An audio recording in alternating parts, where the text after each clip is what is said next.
Bear down, Chicago Bears. Ba ba ba ba ba ba ba ba ba ba. Bear down, Chicago Bears. Oh, sorry.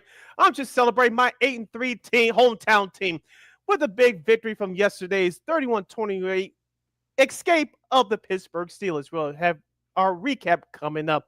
In college football, the final line bad weekend in the most partiest city in America, if that's a word.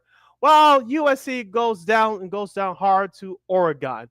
In basketball, Nikolai Vucevic, aka Moochie Man, has some words for some young players. We'll break down what he means coming up. And for Old School TV Monday, we pay tribute to a special legend, especially if you grew up here in Chicago, like yours truly and LaKeena did back in the day. That and a whole lot more. It's the Best Victory Monday edition of Second City Sports starts now. 10, 9, 8, 7, 6, 5, 4, 3, 2, 1. Keep him on the field. And this one, a drive in the left center field. Going back is Churio at the wall. Get out! Robert Jr., his fourth of the season. And the Sox take the lead 2-1. Armstrong gets into another one. Sends Edman back. He's watching it land in the stands. What a night from Pete Crow Armstrong. Goes wide. Up the guard again. And he scores. What a play! On Jordan Bennington, no chance at all for the Blues netminders. Connor Bedard. Wow. Getting what a pass. Buzelis with the fade on the drive. Uzi motions up. They're blitzing. It's picked up. Caleb throws. Middle of the field. Loveland catch. Breaks away the 30. Loveland 20. Loveland 10. Loveland end zone. Touchdown Bears.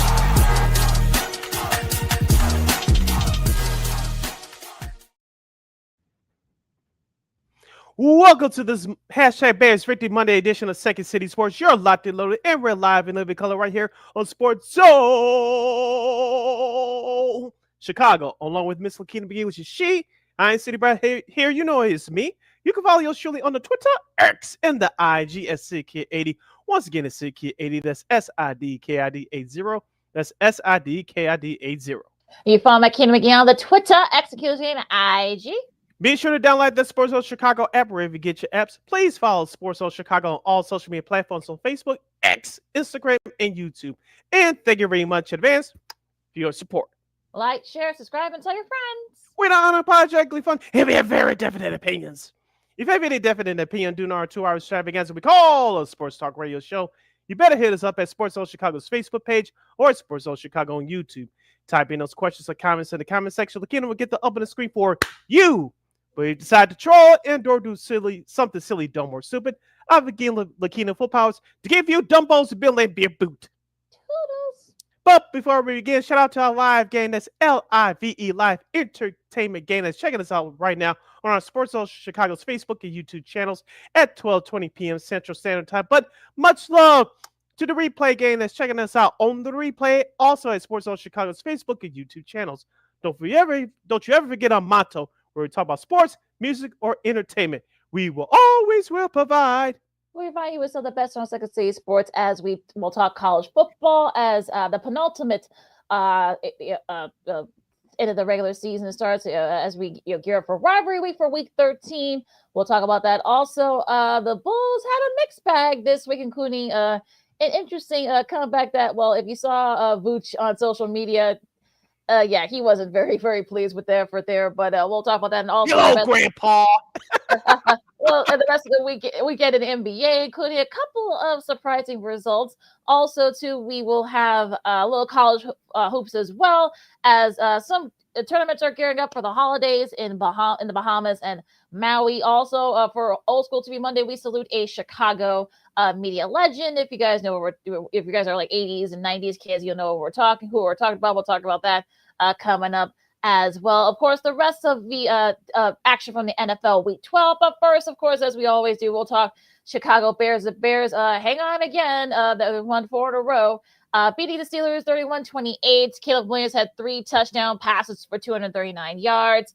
Commandant guy led the way in rushing for the Bears with 48 yards. DJ Moore had 2 of those 3 TD catches and such. And also the defense was also the star. Of course, Sean Wright had another interception and whatnot. Despite being shorthanded, despite going down to their second or third string guys, they were able to eke out another win against the Steelers.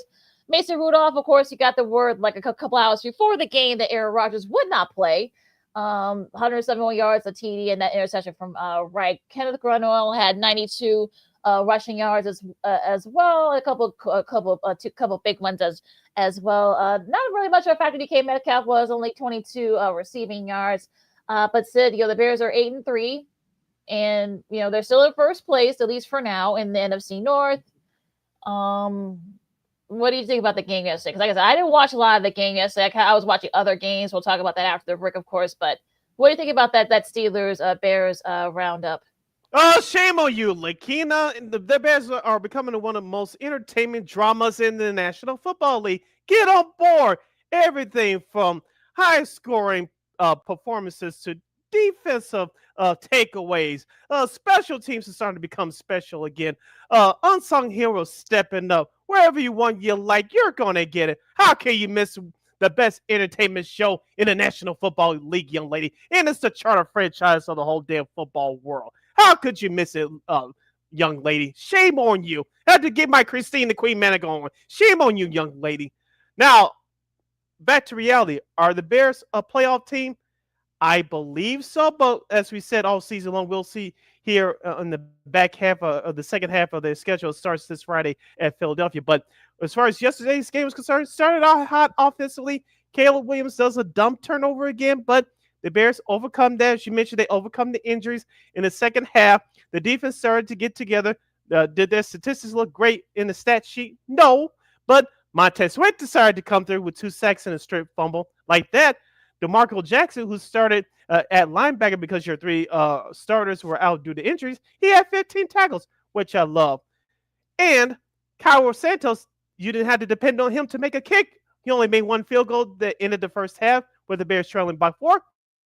It was perfect. But at the end, LaKeena, even though yours truly was frustrated that Aaron Rodgers did not play, I was disappointed. The Bears, I was still confident that the Bears were going to win this game. Now, if they're a better team, a contending team like some people thought they were, they would have blown this Steelers team out. But since it's a team still in transition, it's a team that's still growing before our eyes. That ending that happened yesterday, it was supposed to happen. But congratulations to the Bears. They're 8-3. The best team right now in the NFC North. I know a team up north has something to say about that, but the way that the Bears have been winning games all year, figuring it out, I take this result. 1 year ago, we were giving Matt Eberflus and his staff the boot in their link cards. This year, coaching managers have Ben Johnson, and last time I checked, they have a winning record. Ben Johnson's still the first-time head coach, but things are starting to work out in their favor. The players are buying into the system, and this is the results that you're seeing so far. I love it. You listen to Second City Sports on Sports Chicago. LaKeena, McGee, Sidney Brown with you. I'm doing the little movie signal here. If you're going to be listening to us on the replay, because I've seen this movie before. We saw this with Nagy. We saw it with Lovie Smith beforehand.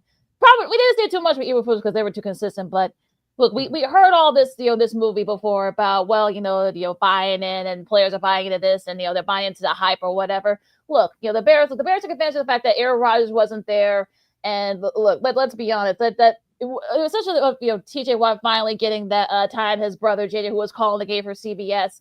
That sack, the touchdown and such, but they weren't able to build on that. And look, the Bears with that O-line, Ozzie Pillow. Look, we didn't hear his name get called once yesterday because I saw it on the replay. Okay, fine. But again, the Steelers aren't exactly world beaters. Let's be honest here. And then look, and I think 8-3. I know people say, well, they can't help what they play on the schedule. Well, if you heard Caleb Williams' comments, with Evan Wash from after the game.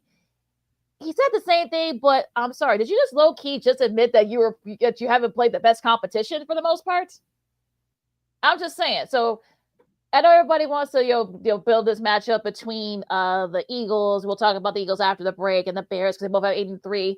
Well, at least at least the Eagles have actually beaten people. They split their series with Dallas. We'll talk about that after the break. They should have won that game, but I digress. But again, the Bears, okay, yeah. I mean, look, Caleb's been okay. I'll give him a B. I'll give him like I said, I'll stick with my schedule. I'll give him a B minus. The defense has been solid too.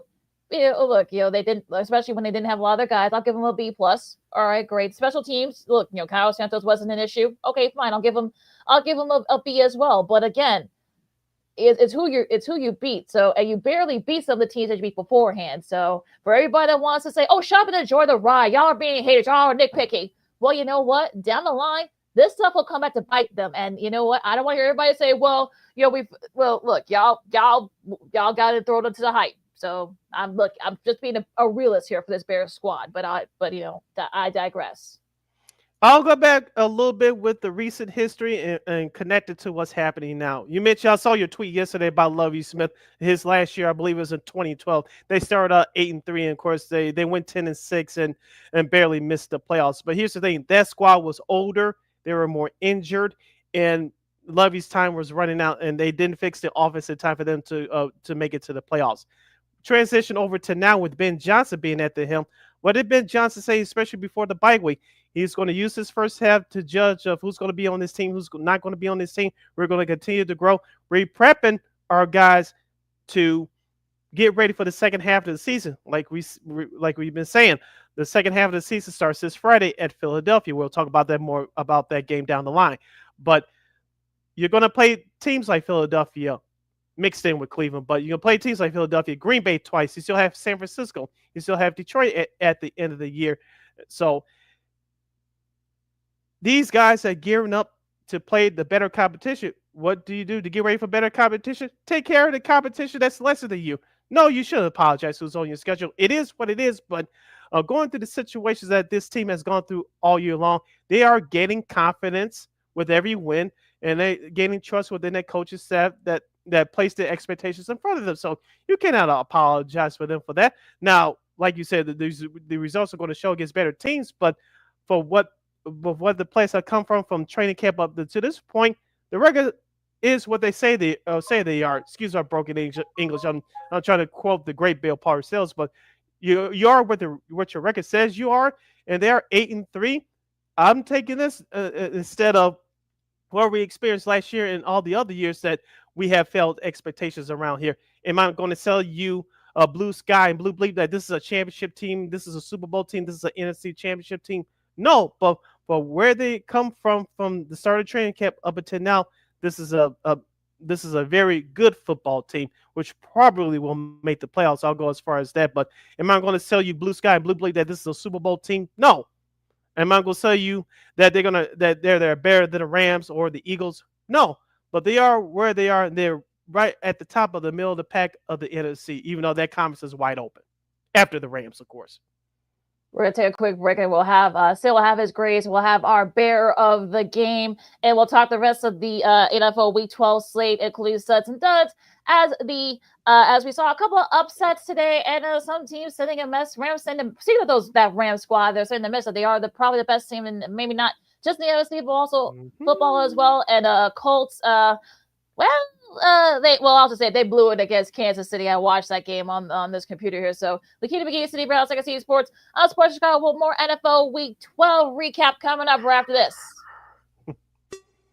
Hey, it's your boy, the Superback, Sean Sierra, and be sure to follow Sports Zone Chicago on all social media platforms, on Facebook, Instagram, and our Roku channel. You can find us at Sports Zone Chicago, and on Twitter, we are at Sports Zone Shy. Also, be sure to download our mobile app so you can take Sports Zone Chicago with you on the go.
Got it done here.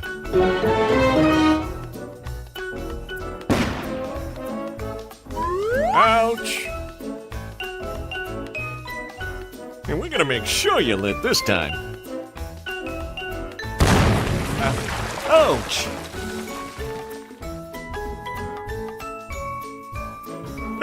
You're not gonna get me this time. Ow, Manny! Whoops!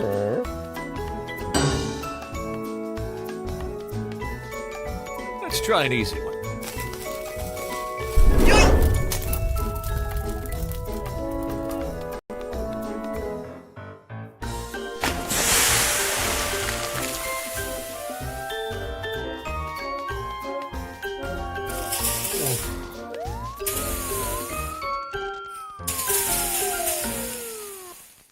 Every day, we take steps to keep the people we love safe, but some health risks are easy to miss. Ticks hiding in the yard can spread germs, like the ones that cause Lyme disease. Mice searching for food can spread bacteria that makes us sick. Mosquitoes lay eggs in standing water and can spread West Nile virus and more. Cockroaches are drawn to water in the home, leaving behind allergens that can trigger asthma attacks. Common pests can threaten our health. Learn how to protect your family at pestworld.org. Hey, this is Corey McGee, and I listen to Sean and Maya on the morning show.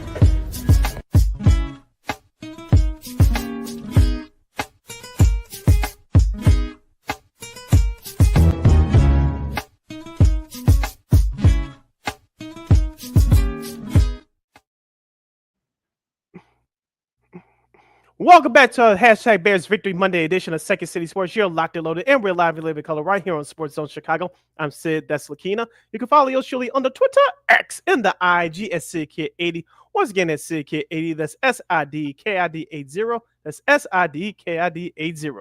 You follow McGee again on the Twitter, execute again at IG. As we wrap up our Bears post-game report and recap all the rest of the action from week 11, week 13, week 12, I should say, from the NFL from yesterday. You have any questions or comments regarding those subjects? You can definitely hit us up at Sports Zone Chicago's Facebook page or Sports Zone Chicago on YouTube. Type in those questions or comments in the comment section. LaKeena will get the up on the screen for you. All right, so to finish up our Bears discussion, I don't want, because we got a lot of games to recap, so I don't want to get too into this. But yeah, my hungriest bear of the game is Nahshon Wright. He had another great reception. He's been playing very well the last couple of weeks. Can he keep it up? Who knows? But yeah, he's not veteran, but he's a 4-year guy from Oregon State. So that's who my hungriest bear is. So Sid, what are your grades, and who is your hungriest bear of the game? My hungriest bear of the game is Spitzer. I can find him on the list here. That damn ESPN.com is trying to make me look dumb, but I'm gonna find that man's name. Mr. Jackson, DeMarco Jackson, 15 tackles. He started in place of the three linebackers, starting linebackers. He had a great game yesterday with 15 tackles and a couple of passes deflected. And my grades are as follows. I'm with you. The offense, I would give it a B minus.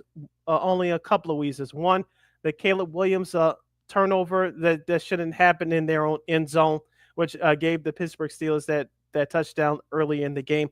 And the rushing, I think they only barely had 100 rushing yards, not even close to 100 rushing yards as a team. That can't happen. But outside of that, I thought the offense did well.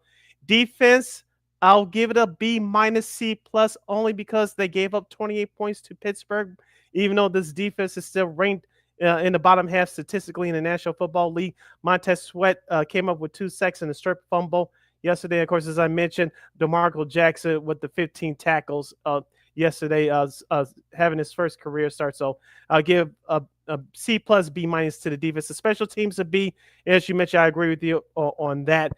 And the coaching for Ben Johnson, I'll give it a solid B because he has these guys motivated, and their depth was tested.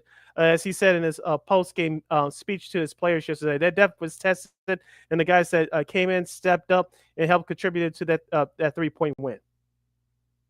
All right, so going into the rest of the Week 12 slate and the NFL, remember what I the little teaser before we went to break. The Colts were up 20-9 against Kansas City going into the fourth quarter.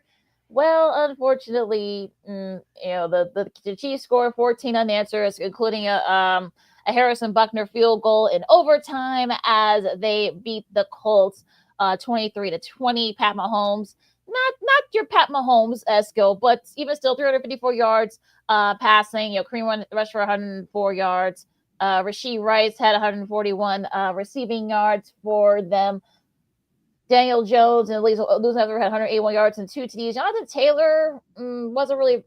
I'll get to that in a second. 58 rushing yards for him. Michael Pittman Jr. had one of those TD catches with a great TD catch. You guys saw it online there. But yeah, 23-20 for the Chiefs. I mean, yeah, they should have used the Colts. I'll get to my Colts and my studs and duds in a second here. But yeah, the Chiefs came back. Look, they did what champs do and such. But the Colts, let's be real, the Colts let that game slip away. Yep, and I know what you're talking about regarding Jonathan Taylor. I'll say that for you to expose later on in this segment. But I did watch that a majority of the game like you did in this entirety via this computer screen as well. The Colts had control at least 3.5 quarters of this game. Their offensive game plan was almost perfect, using screens and keeping Daniel Jones upright for the most part. But Kansas City, that first half, only scoring 9 points over 3 field goals. And I said on last Friday on the show, their offense is much different at home. They operate much differently at home than they do on the road. They look like that pedestrian offense that we've been seeing at times so far this year, but they turned it up in that second half, scoring 11 points in that fourth quarter. They started to use wide receiver screens and Kareem Hunt running the ball effectively, as you mentioned, to get back in the game to force it to overtime. The Indianapolis coaches ran out of gas, and there was a couple of coaching decision coaching decision that you could question Jonathan Gannon on. Like I said, I'll let you get to that later on. But the Chiefs, as I said on the show last Friday, this is the Colts had the chance to knock them out and perhaps knock them out of the playoff chase, but the Chiefs have that championship DNA. They displayed it yesterday when it counted. That's why they're still 6-5, still hanging on in the playoff race. All right, going into Cincy we go as the Patriots had to hang on to beat the Bengals 26-20. Drake May had a TD, 94 yards, overcame a pick six, by the way. So that was by Geno Stone. But you overcome that. Trayvon Henderson had 66 rushing yards. Hunter Henry had 115 yards and that TD catch from May. Joe Flacco had he also had had a pick six as well from Jamarcus Jones.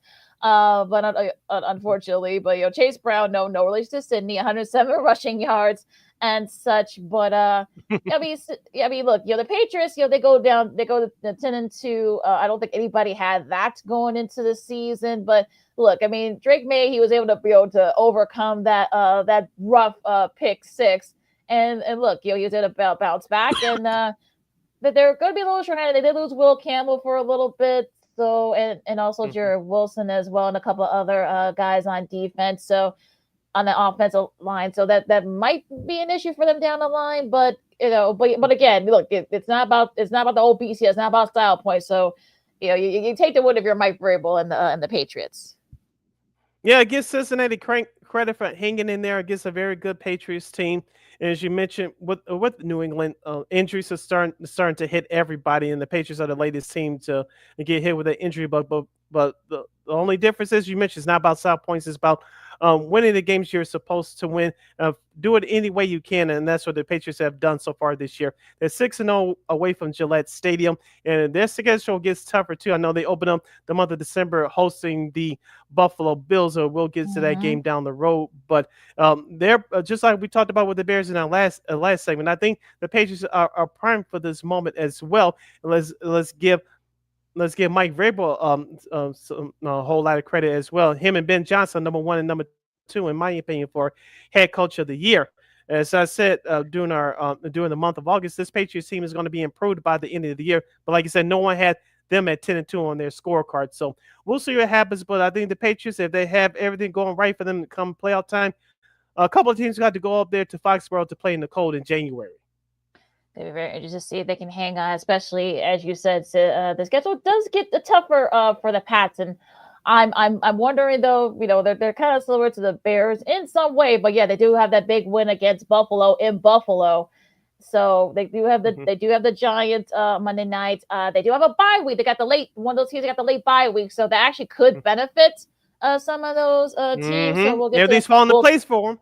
Yeah. So they play Buffalo, then they play Baltimore. We'll get to Baltimore in a second here, but it was actually that they there'll be those two teams will be tough, but they do finish up against the Jets and the Dolphins, so they should be able to win those two of those.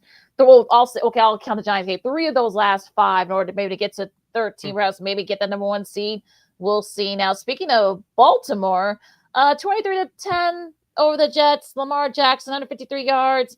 Derrick Henry, 2 rushing TDs, 64 yards. Zay Flowers led the way of rushing for the Ravens. Tyrod Taylor, he had a TD, 222 yards. Breece Hall, 44 rushing yards. He also was the top guy in the receiving department. You can tell he got frustrated to their and such when they couldn't get their first down to try to perhaps, he had that fumble, and unfortunately, that kind of killed whatever chance they had to pull off the upset. Now, for the Ravens, again, they're at 6-5. They're now tied with the Steelers, and they actually do play each other in these next couple of games. We talked to our girl Jen Horner from NBC 11 out in Pittsburgh on Friday, and again, not the prettiest, but I know some people say, there's something wrong with Lamar Jackson, but it does kind of seem like they played down to their competition a little bit, and they kind of kicked it into gear in the second half.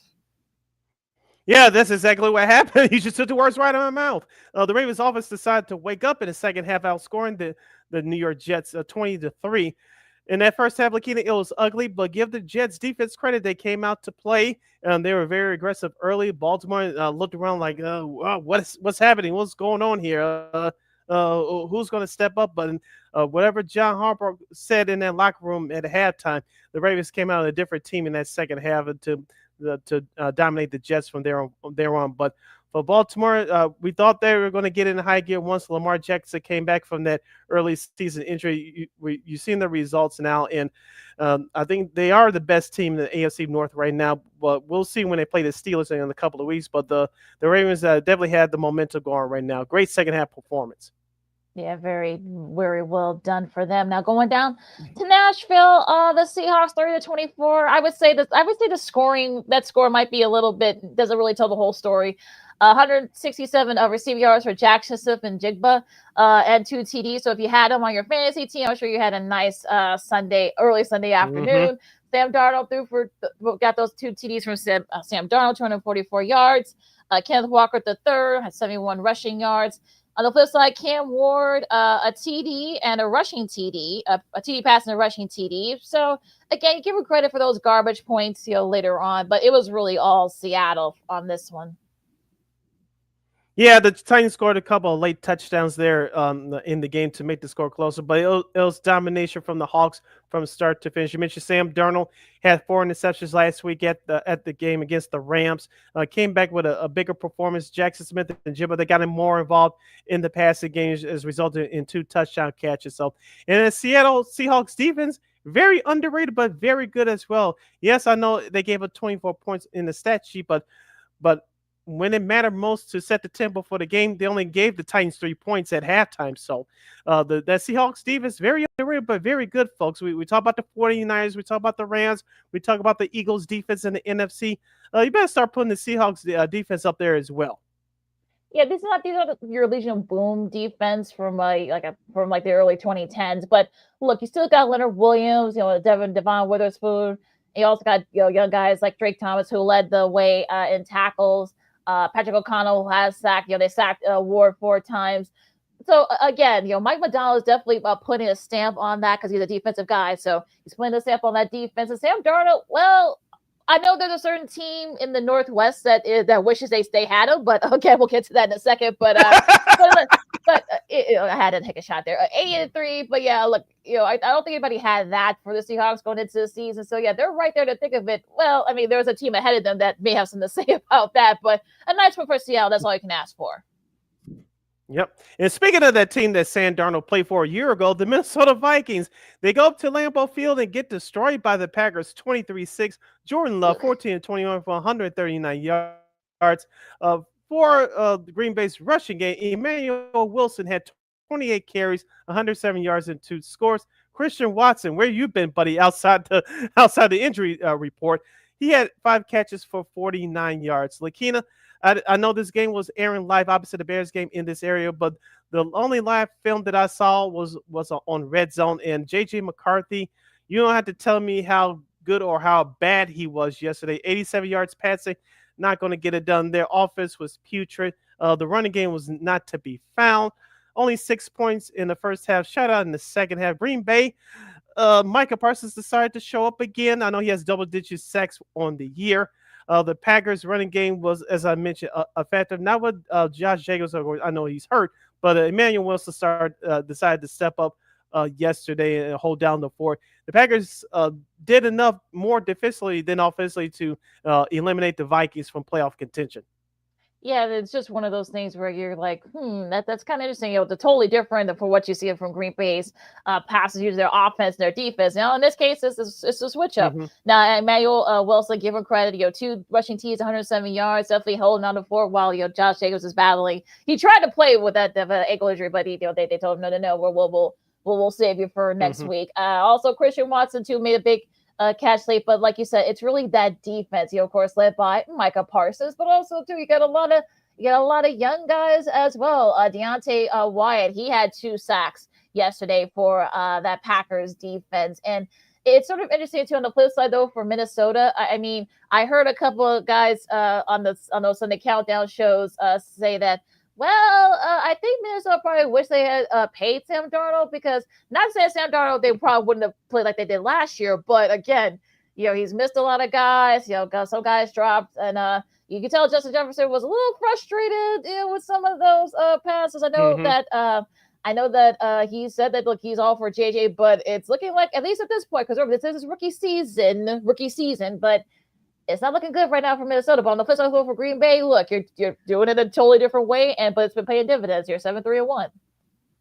Yeah, we know that J.J. McCarthy is not ready. And number 2 for Green Bay, it looks like they're starting to click it on cylinders. Hopefully, Jordan Love can up his play 139 yards. It's not going to get it done in the long run, but like you said, when you have the defense like they have, is led by Micah Parsons, and it trickles down to the rest of the guys, those are the results that you're going to see. So that's what we saw from the Packers yesterday.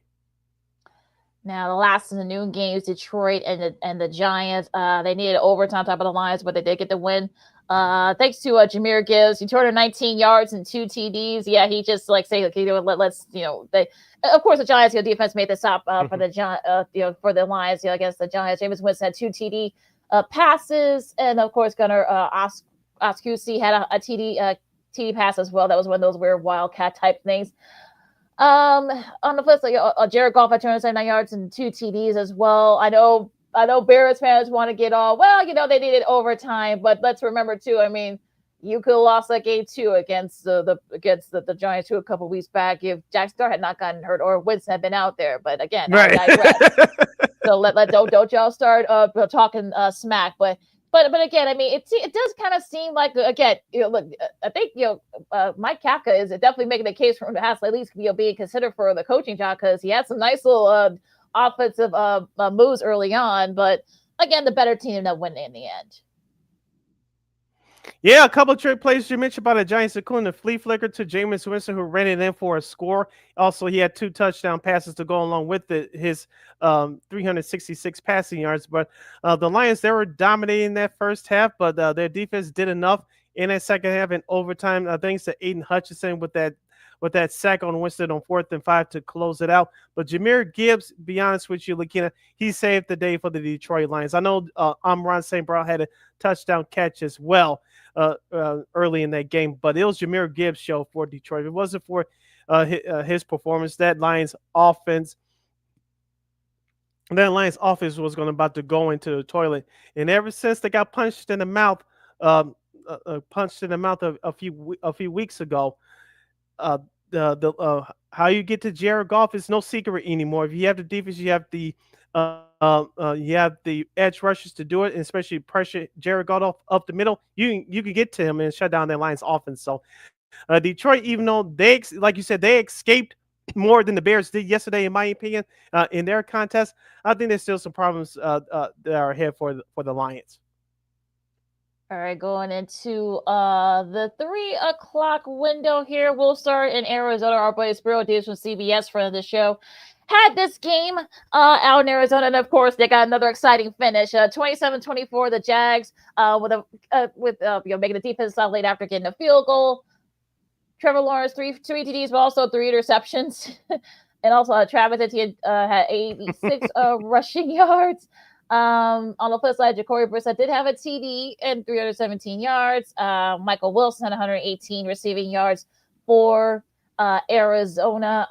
Buda Baker had an interception, one of those 3 interceptions. So again, not the prettiest if you're Jacksonville, but I guess you escaped with the win. Excuse me. And Arizona, this has been, unfortunately, it's been the story of Arizona's season. They had chances, perhaps maybe tried to tried to maybe win this game, but they weren't able to do it. Yeah, they started off hot early. I thought they could control the tempo for the most part, except for that third quarter. But the Cardinals hung in there tough. As you mentioned, the defense and Buda Baker, I saw that strip sack live and in person on Red Zone. I was like, okay, the Jaguars are going to be in for a long day. I might regret picking the Jaguars from last Friday's show, but you mentioned you got to with young teams like that, you got to finish off games. It's not 58 minutes. It's not 20 minutes. It's not 30 minutes. It's a 60-minute effort. And like you mentioned, the Cardinals fell short in overtime. Jacksonville, I don't know how Liam Cohen and that squad is getting it done. I know they're going to miss Travis Hunter for the rest of the year, but the guys that they have on the field, they're finding somehow, some way to get it done, despite Trevor Lawrence not having a big day yesterday. So congrats to the Jaguars, but I think they're going to be in for a long fight just to make the playoffs. I know technically they're in I believe the 6th spot right now ahead of Buffalo in the AFC playoff race. So they're going to have some tough games ahead of them as well. So we'll see how they fare. Yeah, and I think a couple of those, I think it will be well, I mean, they do play the Colts twice, so yeah, that's going to be a big one as well. So in a couple of weeks, so that's really going to be a big test for them. Now going into Vegas, I should say, it was the Browns 24-10 over the Raiders. Shedeur Sanders' first start, 209 yards and the TD. Quishon Judkins had 47 rushing yards and 2 rushing TDs and such. And look, they had an interception talking about Sanders, but it didn't really amount to too much, so it didn't really hurt them. On the flip side, 285 yards and a TD for Geno Smith, and he gave the Raiders fans there the bird, I guess, as he was leaving when and such. But yeah, that was not a good look for Mr. Smith there. But yeah, I mean, look, Cleveland. I mean, look, Sanders and the word just came on that Dylan Gabriel has clear concussion protocol, but it looks like Sanders will get that start against the 49ers. Yeah, it was a very good performance by Shedeur yesterday. Was it the greatest? No. Was it terrible? Absolutely not. Remember, folks, he came in last week under very difficult circumstances he wasn't prepared for, but he had a week to prepare, train with the ones, and see how that Raiders defense outside of Max Crosby is nothing to behold. So that's what happened yesterday. Now, Quinshon Judkins, as I said all year long, that's one of the few moves that the Cleveland Browns management got right. Andrew Berry, the GM and his staff. But they set the tone yesterday, scoring on the first 2 possessions of the game. On the flip side for the Rays, as you mentioned, they're terrible. And your buddy Chip Kelly got the boot with his pizza and league card too. I said to him out the door, that's why you're not in the NFL anymore. Go back to college or retire. But I digress. Yeah. But the Raiders are much worse than I thought. I thought it was going to be more of a competitive game. It wasn't to be. So the Browns did what they had to do. They set the tone in that opening quarter and carried it on to a 14-point win. All right, so let's see what happens. But he's going to be facing. I'm talking about We'll be facing a Niners team that's coming off a bye. So yeah, that defense. Robert Saleh will make sure to have his guys ready. So that should be a fun one. I'm not intrigued by that, but we'll talk about that later this week. Now going into New Orleans, the Bayou, Atlanta. beat the Saints 24-10. Kirk Cousins, well, you saw a little bit of both Kirk Cousins. He had a bad interception, but he did overcome that. He threw 2 TD passes for 199 yards. Bijan Robinson had 70 rushing yards. One of those TD passes went to Darnell Mooney, who had 74 receiving yards. Tyler Slow on the flip side, 243 yards. And, he was also led the team in rushing. Of course, Alvin Kamara got banged up during the game, so he wasn't really a factor after that. But, we all had New Orleans, so I think we all did. I think I double checked, but I think we did have Atlanta for this one. Yeah, we did. Well, Sid, you had New Orleans, unfortunately. I had New Orleans. Yeah, they made me look like fools. But, I mean, Atlanta, I know... Excuse me, it's Kirk Cousins. You're getting paid all that money, so it's about time you start, playing like it. Yeah, for the Falcons, that 5-game losing streak is now over.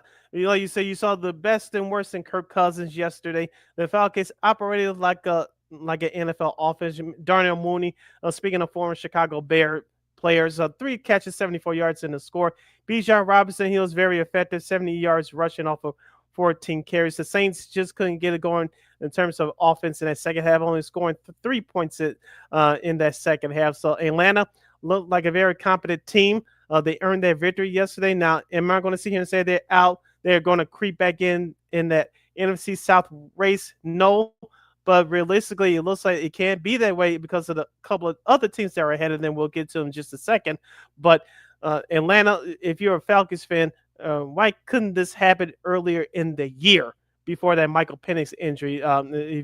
If and when you missed the chance to go to the playoffs, you're gonna look back at some of those games, including against Carolina and some of the other teams. Like we beat Buffalo this way, but when it came against the teams within our division, we folded. So, but we'll see what happens with Atlanta the rest of the way. We'll see how hard these players will play for the rest of the year, because this was a good sign yesterday, but this is what could have been early in the year.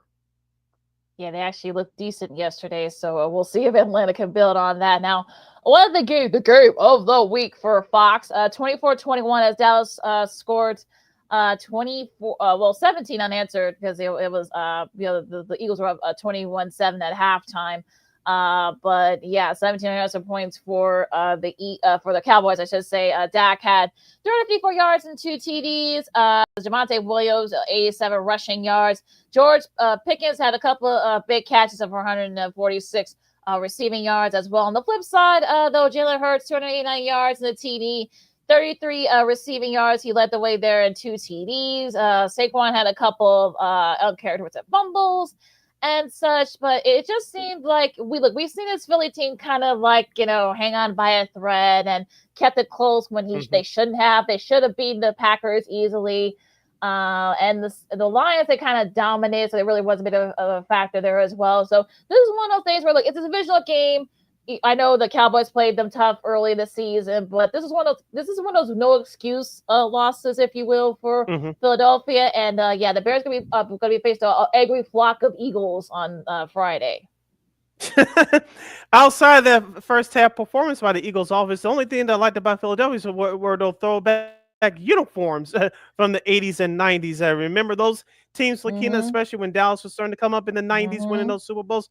Randall Cunningham, I know for 1 year, Rodney Peete in 95, but they would go down to Dallas. Oh, we could do this, we could do that. They come up empty-handed. So this was a throwback to what those games were back in the early 90s, where the Eagles were in their throwback uniforms. But for the Eagles, the first 3 drives, 192 total yards. The last 8 drives of the game, 0 points, 142 yards. And I believe Dak Prescott is now 23-2 at home as a Cowboys quarterback versus division opponents. So Dak Prescott, who had an ugly turnover early in the game, came back to throw for 354 yards and 2 scores. And my turning point in the game, in my opinion, for the Cowboys, both occurred in that fourth quarter. The missed field goal by Philadelphia and the fumble return off the punt return for Philadelphia late in that fourth quarter, of course, which set up that sack with under 3 minutes to go. So you have to have things fall your way when you're trying to come back and win ball games. And it happened for the Dallas Cowboys yesterday. And I hate to say it, LaKeena, but we got to be truthful on this show. Give defensive coordinator Matt Eberflus credit. They got the guys in there at the trade deadline, Quentin Williams and and Mhm. Hunt, Clark Hunt from Green Bay, they're starting to play well. The Dallas Cowboys defense, I'm not going to say they're the best in the league, no, but they look like an average defense. Yeah, also a guy, something like that. I can't say the guy's name, but yeah, that's Zach. That really kind of, that I think that kind of changed the game for Dallas and that, and also like you said, that fumble at the kickoff return. Needless to say, I'm sure Nick Sirianni was not very happy about that. So, like I said, don't be surprised if the Eagles take it out on the Bears on Friday. Just saying. But yeah, we'll talk about that later this week. Now, I'll be honest, Sid, the Sunday night game, I only watched like one series of this game, and of course, I didn't either. Matt Stafford passed it to Davante Adams, and I was just like, it was like 27 to like 7 or something like that. I was like, that was all she wrote there. 34-7 for the Rams as they dominated the Bucks, as we kind of figured that. 3 TDs for Matthew Stafford. Speaking of Davante Adams, he had 2 TDs. Puka Nacua had 97 receiving yards. And check this out. So this is how dominant they've been so far. I'm talking about the Rams. They're the NFL leaders in passing yards with Stafford. Adams with the receiving TDs. He has 12 now. Leader in receptions. Nacua is tied. And the best scoring defense with just over 16 points a game. So the Rams are making the case that they are indeed the best team in football, at least right now. And Matthew Stafford made his case once again why he should be the league's MVP, at least in that conversation.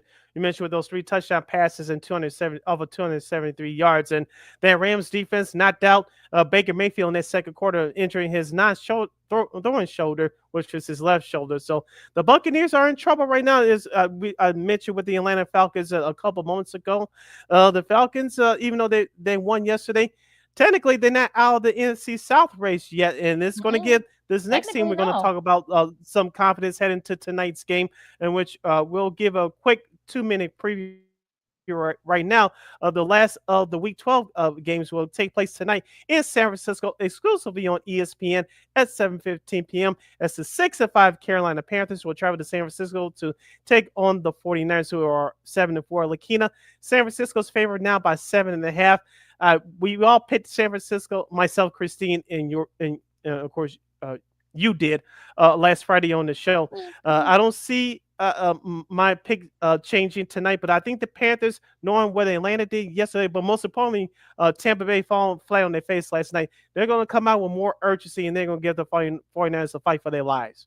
Yeah, I don't think it's going to be a blowout. I think we said on Friday, it's not going to be a blowout because that Panther squad, look, Rico Dowdle and of course Bryce Young. But like I said, I think the 49ers now know that they are going to have to keep winning. Perhaps maybe the division might be out, and of course Seattle's right there. They're going to be playing against teams that they're going to may have to beat to get into the playoffs. So I think it might be the Christian McCaffrey show again. And but again, this could be one of those. This could be a really good game. I know it's not going to be on. There's no Manningcast tonight and such. It's not going to be on ABC. It's going to be like I said, it's going to be on ESPN. But it should be a very entertaining game, I think. So the Panthers, they'll definitely put up a fight, but I think the 49ers are a little bit more talented. I think they'll pull away late for this one. I think I said that on Friday. All right, wrapping up our NFL Power Hour. Here's our studs and duds. I'll go with mine first, my 3 studs. First one, Jahmyr Gibbs of the Detroit Lions, 15 carries for 219 yards and 2 rushing touchdowns, including the game winner in overtime as the Lions beat the Giants 34-27 in OT.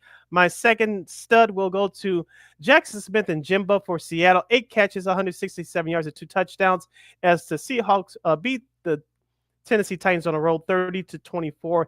And my third stud will go to I'll give it to Dak Prescott, 23 of 36, 354 yards passing, 2 touchdowns as the Cowboys come back from 3 touchdowns behind to beat the Eagles at home 24-21.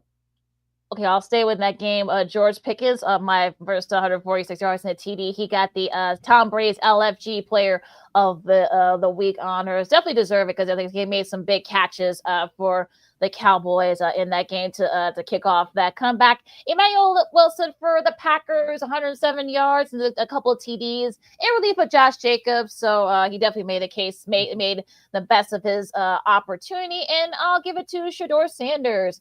A nice debut, 209 yards and a TD. Very good. Like I said, I mean, he's going to be facing a very tough San Francisco squad next Sunday. So we'll see. That's going to be a big test for him. They do get him at home, so that should help him a little bit. But yeah, I'm looking forward. That's actually now very intriguing. I might actually watch via this computer screen here. Yeah.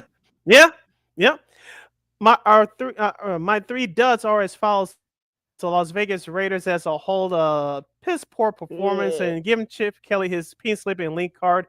That goes without saying. My second dud will be the New York Football Giants defense. They ran out of gas in overtime. They should have won that game. They came out hot early, but you only scored 7 points in that second half in overtime. That's not going to get it done. That's why you 2-10. And my third dud will be the Minnesota Vikings, in particular J.J. McCarthy. He's just not ready yet. Oh, you stole one of my duds from Minnesota now. I'll say Philadelphia for one of my duds. Yeah, what the hell happened? You know, everything kind of got all discombobulated with the punt return fumble and Saquon fumbling and just not being able to get it going. I know you're shorthanded. Lane Johnson, I know he's out, but again, there's no excuse for that performance. After they should have put the Cowboys away, but I digress there. My second I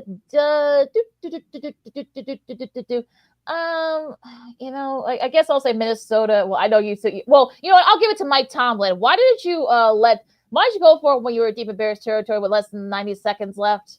That just shows you didn't trust Mason. Yeah, I mean, that just shows you didn't trust Mason Rudolph. Just saying. But again, you leave it if you will. But and also I know Sid wanted to have this as my dud, but his dud, but I wanted to do it for me. The Indianapolis Colts. Why did you give the ball to Jonathan Taylor? He was chugging along, only 16 carries for 58 yards. Really? You were up 20-9 against the Chiefs at Arrowhead. The crowd was out of it.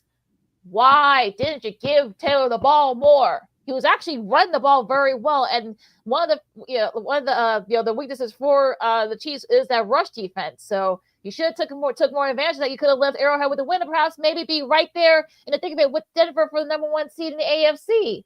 Well, now you let the Chiefs back in it. So Shane Sycom, I hope you're proud of yourself.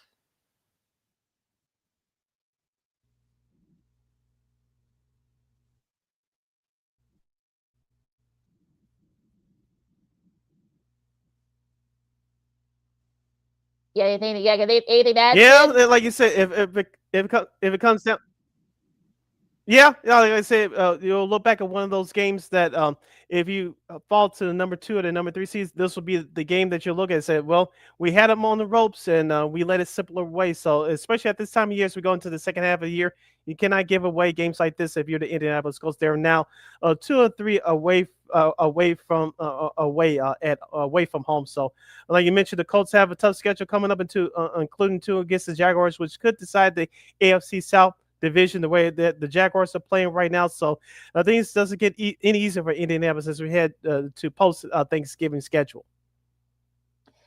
All right, hopefully this is the kind of loss they can learn from it, or this could be a kind of loss that, like you said, could come back to bite them. So we'll see as down the line against the Colts, especially when those games come up against the Jags. Yep. Hour number 1 in the books. Hour number 2 follows these messages as you listen to Second City Sports on Sports Zone Chicago. # Bears Victory Monday. Nikolai Vucevic, he is not a happy man, especially after a win. Well, we'll break down what he said and what was the hidden message in his post-game comments as the Bulls had a split weekend. LeBron James looks good as the sidekick to Luka. How did they do against the Jazz last night? We'll give you the details on that. And round up in college football, the Final Nine lost in Party City, USA, while the Northwestern Wildcats, they earned a trip to a bowl game, which we told you back in August.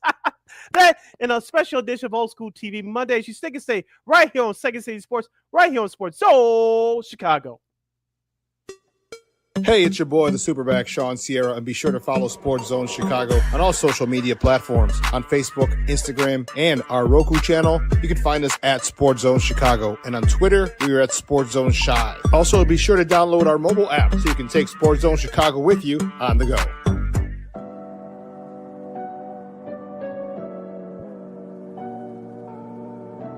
How do you take care of your mind health? For my mental health, I meditate in the mornings. I have my dogs. They're the best. I just find ways that help me just relax. Finding things that make me happy, like being close to my family. I meditate a lot and read books. I have hobbies outside of the game. I'm able to switch off. I'm able to turn my brain off from the game of basketball. Your mind health matters. Your mind health matters.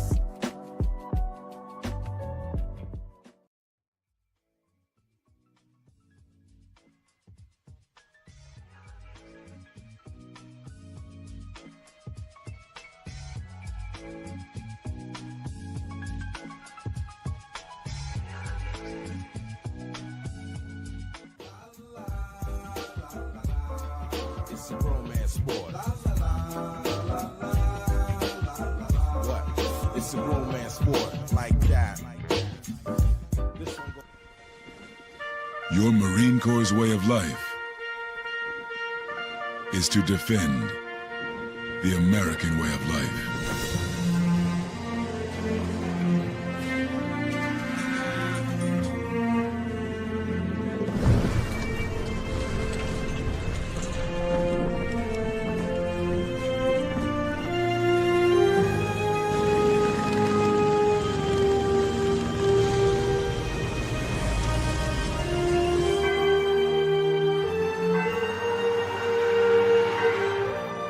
Every day,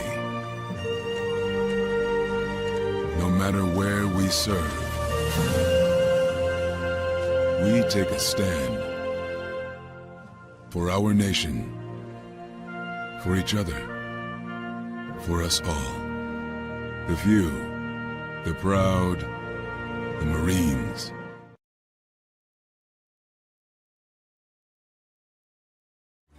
Everybody in a work zone is someone somebody. This is my mom. She works for KDOT. This is my dad. This is my mom. This is my daddy. This is my sister. This is my daddy. This is my son, Scott. He was killed while working in a highway work zone. When you drive through a work zone, drive like a life depends on it. Because it does.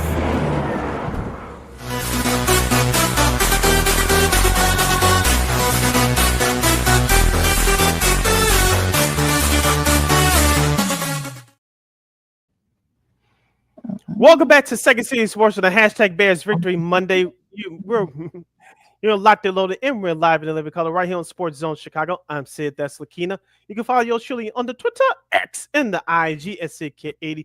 Once again, it's SidKid80. That's SIDKID80. That's SIDKID80. You follow McKenna McGee on the Twitter, X, again at IG. As we kick off our number 2, discussing the Bulls in the NBA and Nikolai Vucevic acting like grandpa to some of you to kick off this segment. If you have any questions or comments regarding this, the subject of NBA basketball or Bulls basketball in particular, you definitely hit us up at Sports Zone Chicago's Facebook page or at Sports Zone Chicago on YouTube. Type in those questions or comments in the comment section. LaKeena will get the up on the screen for you. We'll do the NBA Cup game where they got their butts kicked by Bam Adebayo and the rest of the that Heat squad. 143-107. Bam had 18. Kelly where he had 20. They had like 7 players out there to talk about the Heat. Norman Powell had 19. And unfortunately, well, the Bulls just didn't have it. There were a lot of struggles. Ayo had 23, Giddey had 19, and Dick Carter had 10, but that was about it for the guys in double figures for the Bulls. And the Heat were only like 14 for 30 for 3-point range, so it wasn't like they were shooting lights out either. But it was a little things that counted, and that was not a. And I think the Bulls have already eliminated from the NBA Cup contention, so you forget about that. I guess no free trip to Vegas for Bulls and their Bulls fans. No, Especially in no. the month of December. But looking at that performance you mentioned, LaKeena, the Miami Heat started off hot early from the outside. There was no way the Bulls could ever get back in that game. And that's what happens when you come out flat. You play scared, you're discombobulated, you don't know what's going on. And just a couple of key statistics to point out from that loss last Friday. Offensive rebounding, which has been a problem at times for the Bulls this year. The Heat had a +7 advantage, 15-8. And also, too, in the steals department, Miami had 13, the Bulls had 5. Remember, I gave the Bulls credit for being the most active teams in the NBA in terms of creating turnovers, creating steals, but they didn't have it last Friday. The Heat set the tone from start to finish, and the Heat forced 18 turnovers overall and 14 fast break points. Remember, the Bulls, with this new Billy Ball, fast break points are included as well. I'm talking about Chicago, only had 6. Yeah, it was not a bad show. And of course, unfortunately, sometimes you get those games in the season. So, but yeah, it's one of those games where you just burn the tape and just, go about your business. Now, speaking of the next night, the Bulls, well, they had to claw out a win against the hapless Wizards, who only have one game this year. One game the this year. The worst team in the NBA. 1-15 now they are. And it was back and forth for a little bit, dare I say, but Vooch hit some big shots late. He had 28 points and 12 boards. And, well, he wasn't very happy after the game, which I can't say I blame him. You had Montez Buzelis and Jalen Smith. They were all like, even Smith was kind of like telling them, hey, be happy. I'm like, he kind of had that look like he wasn't amused. So, but I can't say I blame him. But it reminds me of that scene in the Room of the Titans where where Denzel Washington's character, have told one of his players, zero fun and all that stuff. But it was back in 1971, folks. But just be clear on that. But yeah, it was actually pretty funny. But again, you take the win, but you kind of roll your eyes and then say, well, yeah, you should have shot lights out against the worst team in the league. But again, you gotta take the wins where you can get them, I guess. That's true, but at times we said this with this Bulls team, excuse me, throughout the years that and you get that not just with the Bulls but other teams in sports as well. But since we're in particular talking about the NBA, you get teams wherever your current stretch is and playing games on certain nights, you're going to play down to your competition. In the Bulls, they started out 6-1, but you're not in a position to quote unquote take nights off, especially against the worst team in the league. I know you dealt with injuries; everybody has at this point, but I don't blame Nikolai Vucevic for doing what he did. He's setting the tone as a 15-year vet. I can't believe he's been in the league that long. I thought it was like 12, maybe 13, but 15 years. Salute to him. But this is what leadership looks like from a very team with the team is in transition, trying to grow and form their own identity. And the way the Bulls performed last Saturday, I would be embarrassed too. Only 27% for 3-point range, 42% overall from the field. And you barely beat the worst team in the league by 1, I'll be embarrassed too. Yeah. you know. Yeah. And as I told you before,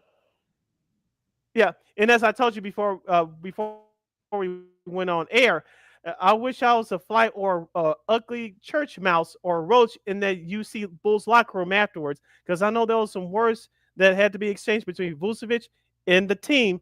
And Billy Donovan, their head coach, I know he backed up Vucevic as well. So that performance was unacceptable, even though it went as a dub, as the kids would say. That performance is terrible. We'll get into the rest of the Bulls schedule for this next 7 games coming up. But this is the way the Bulls are going to play for the next couple of weeks with the schedule, the way it looks. The Bulls are going to be in for a long, long reality check because it did not look good last Saturday. As far as the Ring of Honor, we'll get to that in just a second because there's a lot of things I didn't like. I didn't know that was going to take place. But as far as the actual game is concerned, you shoot 27% from 3 and 42% overall. You beat, you barely escaped with the 1-point win against the worst team in the league. Yeah, you should not be happy. Sorry, but not sorry. Yeah, well, let's see how they do tonight against the worst team in the Western Conference in the Pelicans. But yeah, tonight. But yeah, that's gonna be interesting to see what happens. That one. So hopefully they'll have a better. Hopefully, I'm sure there was a lot of stuff words that kind of during that after that game on Saturday. And I'm thinking that I'm sure they'll be ready for that game against the Pelicans. I wouldn't be surprised if you take that. I see that the let me see. here because they're in New Orleans. The Bulls are only a favorite by 5.5. Mm-hmm. So I guess Vegas doesn't have no. I guess they don't have no faith in the Bulls either. So we'll see what happens. But yeah, we'll just see what happens tonight down there in the Bayou. Real quick, let's go through some of these games. Before we go to the Ring of Honor, let's go through some of these games real quick from yesterday. 33 points for Luka as the Lakers held off the Jazz 106, 108, 106, I should say. 17 points for LeBron. Austin Reeves had 22 and such. But yeah, I think LeBron, at least so far, is not my name being kind of like the Robin to Luka's Batman, or kind of being like the second or third guy. And I think, him being 42 now, I think he realizes that he's not going to be, the LeBron that we've seen in the last 18, 19, 20 some years he's played. So I think he sees that, look, you're still playing, you're still doing your thing, but you don't have to be the guy all the time. Yeah, this is what he wanted to do when he had Anthony Davis. Yes, they had that championship back in 2020, but Anthony Davis wasn't ready to be the guy. Excuse me. So LeBron James had to take on more responsibility. Now that LeBron James has had a couple of games under his belt, he can see where he can pick his spots to take over games. He hasn't had, like you said, the chance to quote unquote do that yet, but he can pick his spots where he's effective. Being 41 years old, we saw him being human a little bit last night. I got a chance to watch some of that game live. He had that breakaway two-handed dunk to start the game. They had to call timeout, but he missed a couple of layups there later on throughout the game. But like you said, it's all about the other guys like Austin Reeves and Rui Hachimura, who had a couple of big defensive plays last night, stepping up. And LeBron can just pick his spots. Luka, we like it when he drops 40 points, but every night he doesn't have to do that. He can score between 25 and 30 points a game. So the Lakers have, I believe, the best road record in the league after last night. So they're playing well away from the stadium formerly known as Staples Center. So, and this is the second time they beat the Utah Jazz this year. So things are rolling for Los Angeles right now. As long as they don't have any major injuries, they could be a top 3, top 14 like they were a year ago. But we still have a long way to go. LeBron James still has to get some more games under his belt, and if he could do that and pick his spots where he could contribute, not take over like he did when he was 23, 25 in his early 30s. I think the Lakers will be okay. Yeah, they're second, I think, in the road record behind OKC. Though, speaking of OKC, they did, they had no trouble with Portland. SGA had 37 points last night. Phoenix took advantage of Wembanyama, 111 to 102. Dylan Brooks had 25. Scotty Barnes had 17 as the Raptors beat the Nets. And I don't think anybody had this in the season. Now we saw the Bulls kind of taper off a little bit, but the Raptors are still, right there. They've won 7 in a row and they're 12-5. I have no confidence up in Toronto. Yeah, like I said, give Scotty Barnes credit for improving his game. I know he's been injured the last 3 years, in and out of the lineup, but he's been healthy for the most part. And some of the young guys that are draft picks are starting to step up as well. So am I going to sit here and say that Toronto is going to challenge Detroit, New York, or Cleveland for the top spot in the East? No, because they're still a young squad. But I think there will be effective. They're going to cause some teams some problems. Could they finish in the play-in tournament? That's a realistic possibility right now. But if they keep it up, well, they're going to shake the East up just a little bit more. But so far, so good in their start to the season. Cleveland beat the Clippers. Boston held off Orlando. Atlanta beat Charlotte, and Miami pulled away from the Sixers. Noah Paul had 32 points there, and that's your schedule for yesterday. Yeah, and going back to Saturday, LaKeena, the Bulls Ring of Honor. I was really looking forward to see what that ceremony was like. Unfortunately, unless I'm missing something, CHSN decided not to show it. The segment was during halftime. They really didn't let anybody speak, and it wasn't shown. I had to go through social media just to find some clips or find some pictures, and it was embarrassing by the Bulls organization not even to do what they did. I get it, halftime you're on a time limit, but still, you couldn't show it during halftime on the station that you own. That doesn't make any sense to me. Shout out to our guy, friend of the show, Josh Fryman from WGN Sports here in Chicago. He said the same thing in his tweet, like, Am I I missing saw something? that. I'm just Yeah. paraphrasing. Am I missing something here? Or CHSA didn't decide not to show the ceremony ahead of time. Of course, obviously they did last year when they had Jerry Krause and everybody else inducted to the Bulls Ring of Honor. But thumbs down to the Bulls for not showing it. That just didn't make any sense to me. I thought I missed something, but apparently I didn't. Well, No. we all missed something. We all missed it because it wasn't shown. Yeah. I saw our buddy Jay Fry's tweet. We gotta get him back on too. Yeah, but we love him. But yeah, that was not good by on the part of the Bulls. I mean, they did show a little bit of clips on social media, but unfortunately, it was kind of hollow because, like you said, for what I heard, they didn't let anybody speak, like you said, and like really, if you're gonna do something like this, maybe do it before the game, perhaps. Maybe then that's what I thought they were going to do, but they didn't. Yeah. So maybe because you wouldn't be pressed for time, maybe try to squeeze into like a 10-15 minute halftime. Yeah, that's just not a good look. Whoever planned this, they didn't plan it well. So, but yeah. Look, I'm glad that everyone, like guys like Horace Grant, finally getting his flowers, but just like, yeah, big thumbs down. Yeah, but I will give the Bulls social media team credit.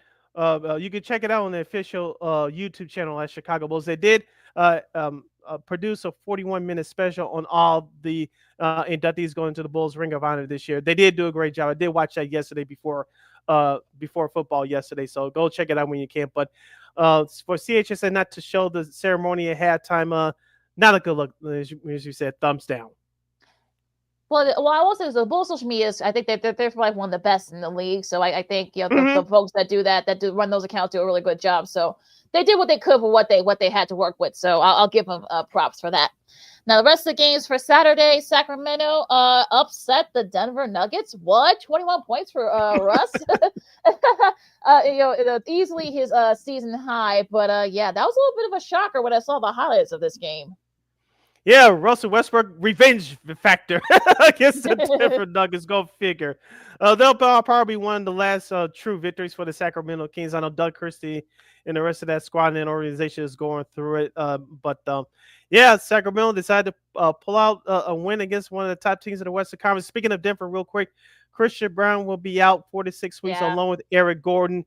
That's going to both those players being out is going to take a huge hit for the Denver Nuggets. As we said before the start of the season, Denver, they say healthy through the most part. They'll be one of the top 2-3 teams in the West, perhaps a top 3 team to compete for the NBA title. Long as those guys get back in time and they don't get hurt anymore, and hopefully Jamal Murray does not suffer the injury bug like he did at most parts a year ago, I think Denver should be fine. But right now they're going to go through it because those two guys I mentioned were Christian Brown and Eric Gordon. They're going to be out for at least for a while, the next 4 to 6, 7 weeks. I guess the one bright side is that it's early in the season, so they can come back. Yeah, that too. Yeah. It's better that I think it's better that it happens now than perhaps maybe near the end, like in March or something like that. Yeah. That's probably, if there is some consolation if you're a Nuggets fan. The rest of the results, Detroit, the hottest team in the NBA, they've now won 12 in a row. I know our buddy Ryan Field maybe see 7 out in New York. He's a Detroit guy. I know he's very happy about that. As of course they've won 12 in a row, beating Milwaukee. Cade Cunningham had 29 points. Atlanta beat the Pelicans. Orlando, somewhat of an upset, I guess you could say 37 points for Wagner as they beat the Knicks. And the Clippers beat the Hornets behind 55, which that's not a career high for James Harden. No, it's not, but it is a season high for him, though. Yeah, the Orlando Magic, the injury bug has hit them, unfortunately, once again. And you mentioned they lost to Boston yesterday, and of course, the day before they beat the New York Knicks. But the Los Angeles Clippers, what a shot. Chris Paul has announced his retirement at the end of the year. I know. We kind of knew that before he signed there before the start of the season. So when I got that notification on my phone over the weekend, like, okay, tell me something I didn't know. Congrats to Chris Paul, future Hall of Famer. Another person gets him, but that news, tell me something we already knew.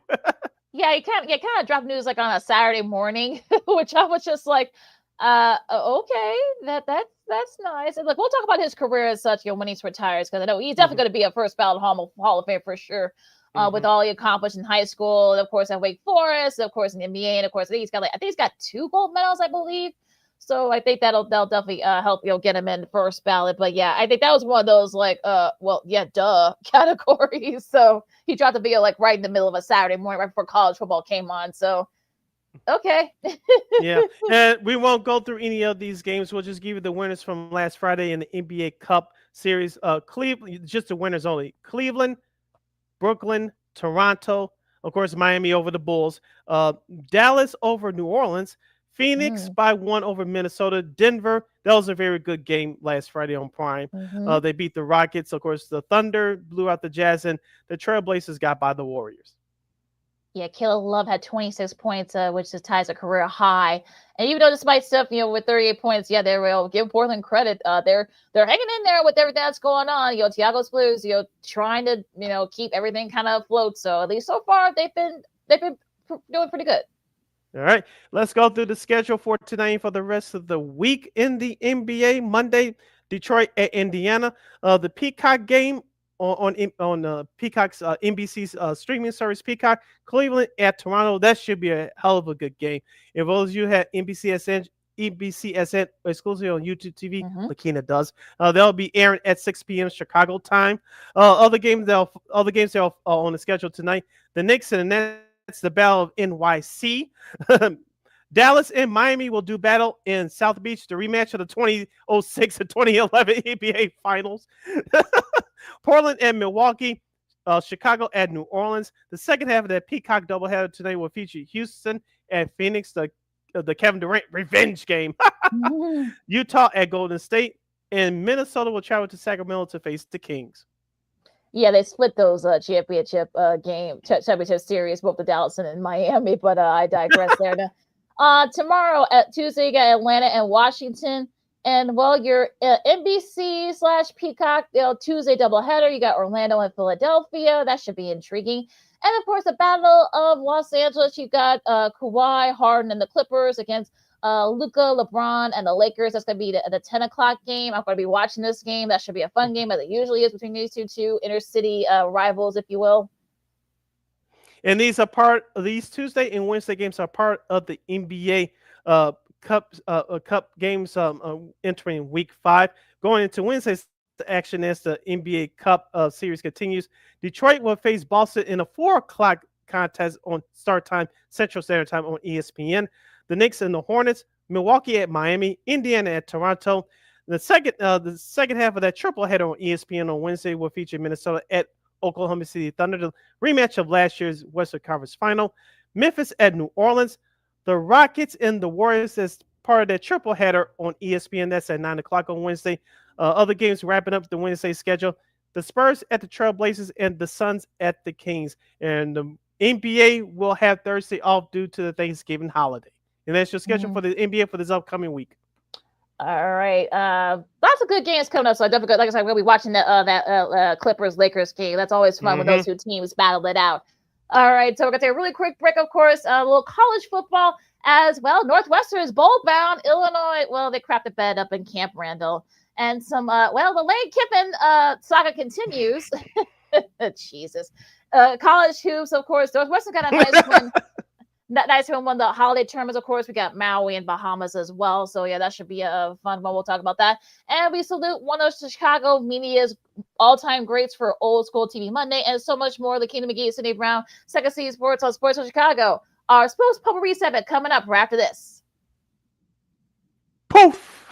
Hey, it's your boy, the Superback, Sean Sierra, and be sure to follow Sports Zone Chicago on all social media platforms on Facebook, Instagram, and our Roku channel. You can find us at Sports Zone Chicago, and on Twitter, we are at Sports Zone Shy. Also, be sure to download our mobile app so you can take Sports Zone Chicago with you on the go.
Got it done here.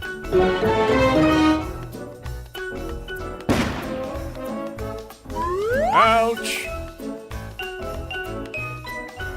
And we're gonna make sure you live this time. Ouch!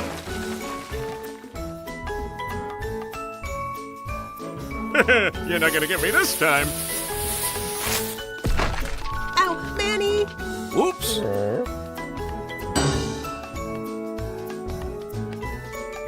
Let's try an easy one.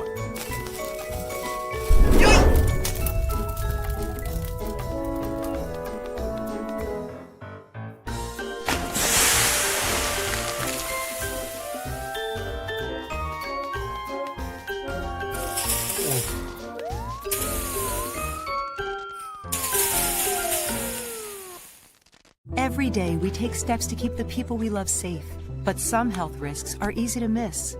Ticks hiding in the yard can spread germs, like the ones that cause Lyme disease. Mice searching for food can spread bacteria that makes us sick. Mosquitoes lay eggs in standing water and can spread West Nile virus and more. Cockroaches are drawn to water in the home, leaving behind allergens that can trigger asthma attacks. Common pests can threaten our health. Learn how to protect your family at pestworld.org. Hey, this is Corey McGee, and I listen to Sean and Maya on the morning show.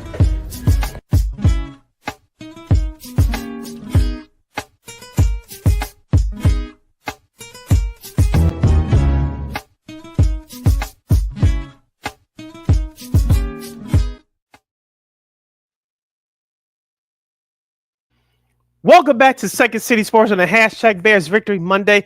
You're locked and loaded and reliably in color right here on Sports Zone Chicago. I'm Sid, that's LaKeena. You can follow yours truly on the Twitter, X, and the IG at SidKid80. Once again, it's SidKid80. That's SIDKID80. That's SIDKID80. You can follow McGee on the Twitter, X, goes again, IG.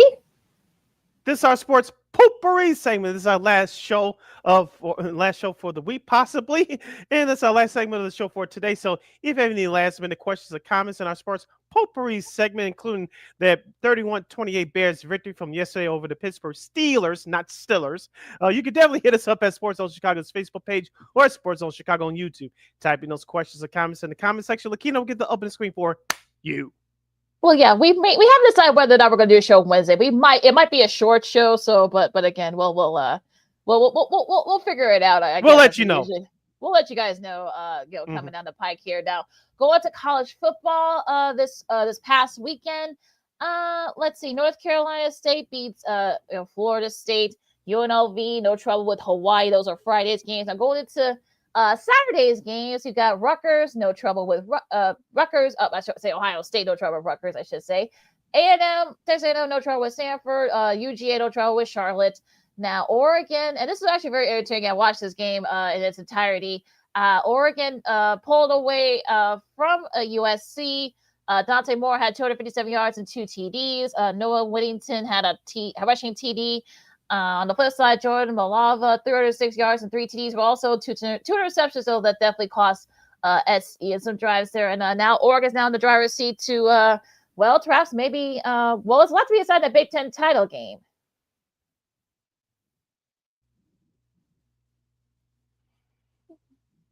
Yeah, as we mentioned that this could be a possible high-scoring game. I thought UC would hang in there, and they did for a while, especially trailing by a touchdown at halftime. But as you mentioned, teams like Oregon who've been there and done that before, you have better talent on the other side of your opponent. You usually come through, and that's what happened in the second half. You mentioned with those 2 crucial turnovers by the Trojans there late in the game, and and Oregon took advantage of that, and it ended up walking out there with a 15-point victory. So. Looks like it's going to be another Ohio State-Oregon Big Ten final championship game in Indianapolis in a couple of weeks. So we'll see what happens with Oregon. I know that on paper, people said, they took a step back this year in terms of the talent on paper, but they're proven to be one of the strongest teams, not just in the Big Ten, but in the country as well. That's why they have a 10-1 record overall, 7-1 in Big Ten play. Yeah, I remember Dan Levy said that he likes the fact they're kind of sneaking in under the radar. I think they like that. So I don't think anybody expect them to be this good. I think 10-1. Their only loss was to Indiana at home. we'll see what happens. But yeah, it should be interesting to see what happens, especially if we go to the title games. Oklahoma, again, not pretty, but they got the better of Mizzou 17-6. Again, like I said, not pretty, but look, you'll take that if you're Oklahoma. They're 5-2 in SC play. They're 9-2 overall. They could perhaps maybe get a shot at the SC title game. Again, we'll see. Again, that has to happen in front of them, but it's going to be interesting to see what happens there. Notre Dame, look, our buddy Dave Kerner, I know he wasn't very happy. Of course, he's a Syracuse guy. A 70-piece Notre Dame put on Syracuse 70-7. Yeah, that was not good. Alabama, no trouble with Eastern Illinois. BYU held off Cincy. Utah had to come back, but they beat Kansas State. Miami still has now shot against the playoff. Maybe they beat Virginia Tech, held them off. Maybe no trouble with Kentucky. Well, your buddy Haynes King was not happy after this game, but our girl Jenna Horner from, of course, NBC 11 out in Pittsburgh, she said that this is going to be a tough one for the Pitt Panthers. But look, they came in and look 42-28 over Georgia Tech down there in Atlanta. Yeah, Georgia Tech may have kissed their ACC championship hopes goodbye, as we talked about them early in the year being one of those surprise teams in college football. Pittsburgh, after being embarrassed by Notre Dame the previous week, they come back to have a big performance. And let's give Jakarian Turner, the running back of the Pittsburgh Panthers, credit. 21 carries, 201 yards, and a touchdown. Also, to his running mate, wide receiver Kenny Johnson, 6 catches, 91 yards, and a score. So Pittsburgh, 6-1 in ACC play. They still may have a shot. They have a better shot than Georgia now, since Georgia is now 6-2 in the conference, and they beat the Yellow Jackets head-to-head. But going back to Miami for just a second, LaKeena, they still have an outside shot, even though they're 5-2 in the ACC play.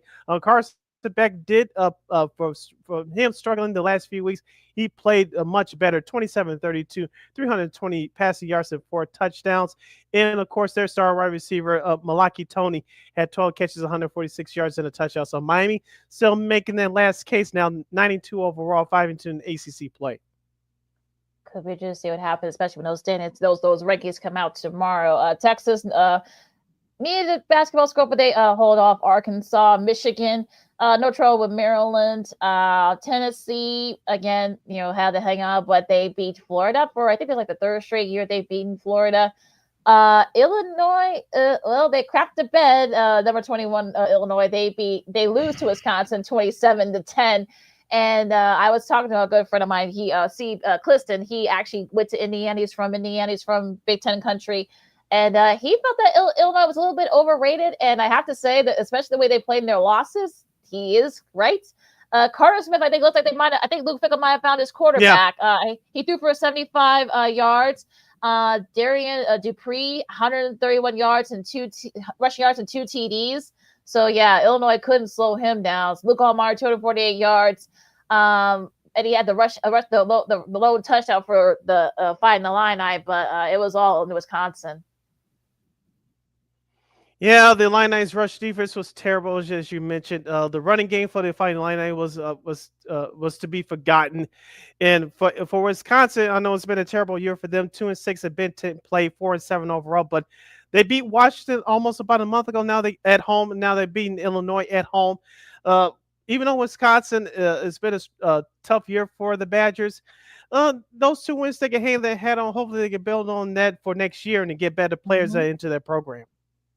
Yeah, because Luke Fickle is coming back. So, and I think the foundation is there, especially these last couple of wins against your Washingtons and your Illinois. So they could something, like you said, it could be something they could build on for next year. So we'll see if they can do that. TCU beat Houston. Basically, after BYU, basically the bottom part, the second part of that second place in the Big 12 conference is all kind of in flux right now.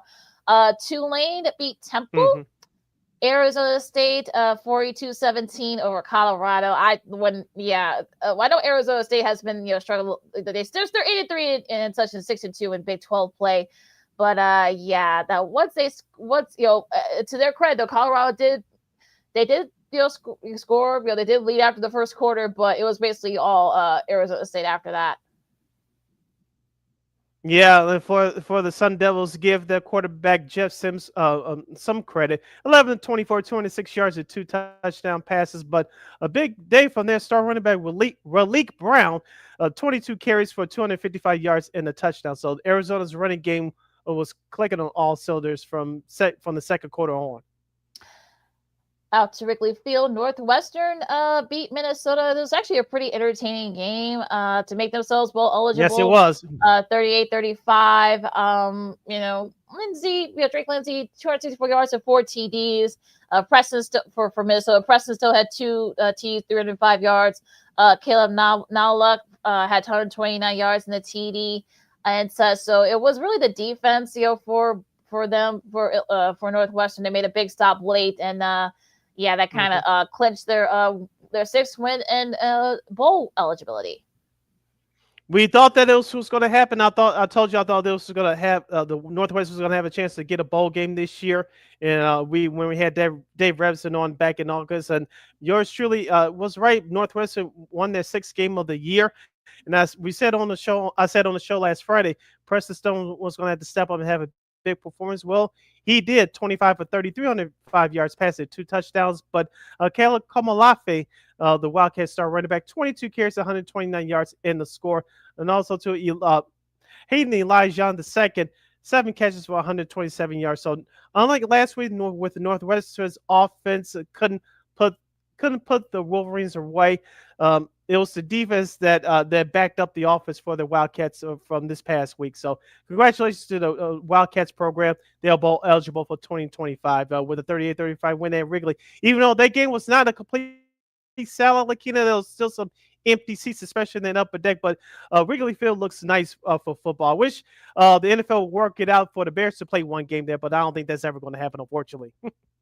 Yeah, no, that was a nice day. Like I said, there were just as many Minnesota fans that were Northwestern fans, oddly enough. So that was a little bit strange there. But yeah, very entertaining game nonetheless. A nice win for Northwestern going back bowling. SM, and a game against Illinois. Now it's even more intriguing. We'll see if they can get to 7 wins. But we'll see. SMU and Louisville. SMU made the case for the AC championship game. It's going to be a lot of gym there.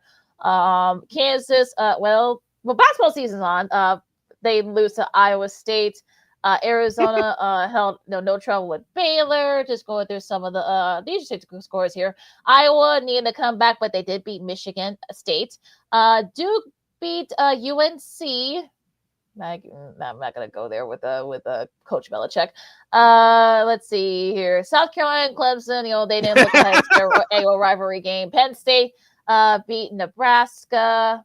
New Mexico beat Air Force. Stanford beat Cal. This is Cal fired Justin Wilcox. LSU, they had the whole off Western Kentucky. Washington, no trouble with UCLA.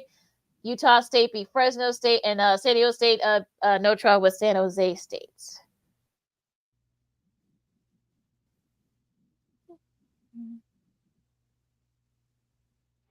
All right, LaKeena, we'll just in case we don't have a pop-up show for this week, later on this week, what are some outside of Illinois Northwestern, of course? What's some of the other big games that you're looking forward to over this upcoming Thanksgiving weekend?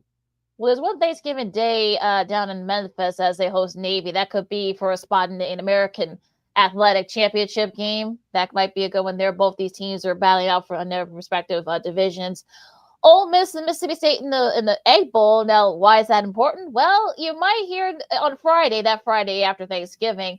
Lane Clifford, who's been subject of coaching rumors from LSU and Florida, now they're saying that maybe he'll make his decision by after the Egg Bowl. Apparently, they're going to be offering a massive contract to all 3 of these schools. So I guess I don't know what's going to happen there, but I know his daughter was down there. I'm talking about Coach Kim's daughter was down there in Baton Rouge. They her and her brother, one of her brothers. So I don't know what the hell's going to happen. But that's just weird. Northern Illinois, their last game as members of the MAC conference, MAC, they host Kent State. Well, Kent State, I think they're already in the MAC title game, but they're just kind of finishing up. That's going to be 11 a.m. on CBS Sports Network. Georgia and Georgia Tech, that should be a fun one. We'll see how Georgia Tech feels after losing over the weekend to Pittsburgh. That's going to be on ABC. Let's see here. Texas A&M and Texas. That could be a SEC the title game, perhaps. That's gonna be the late game on Friday. Arizona State. That should be a good one on Fox. Of course, the big new Saturday game. Ohio State and Michigan. Michigan has won three in a row. So we'll see if Ohio State will be ready for this one. But again, we'll see. I want to see how Michigan's defense, even though it's going to be in the big house, I want to see how this defense steps up against Justice Sane, because Sane is Julian Sane, I should say. Julian Sane is a top 3 candidate for the Heisman Trophy. 27 touchdowns to 4 interceptions. That Ohio State offense has been running roughshod through their opponents all year long. And Michigan is the strength of their running game in their defense. And that quarterback Underwood, he's going to have to play well to back up Michigan's defense. So I think it's going to be an intriguing game, like it always has been. I know Ohio State is an early 9.5-point favorite, but I think Michigan may have something in store for them.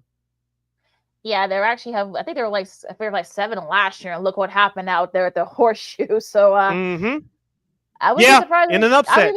I would be surprised if Sharon more use that again as motivation. I think they used that as motivation last year. So we'll see how Bryce Underwood does against that Ohio State defense. That's going to be probably the best defense he's going to be facing.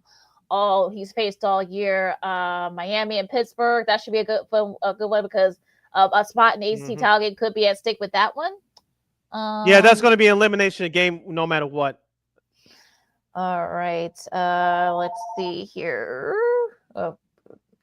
There may be Mario Cristobal calling. That might be Oregon. Of course, they got to take care of business. They play Washington, so on CBS it's gonna be at 2:30. So they got to take care of business there, and we'll see what happens if they win. They're in the Big Ten title game again, so we'll see what happens there. Tennessee got Tennessee hosting Vanderbilt. That should be a fun one on ESPN at 2:30 on Saturday. The Paul Bunyan Acts, Wisconsin and Minnesota, 2:30 on FS1. Let's see here. UCLA and USC. It's always fun when those two teams match up. It doesn't really matter what their records are at this point. We'll see how USC feels after losing to Oregon.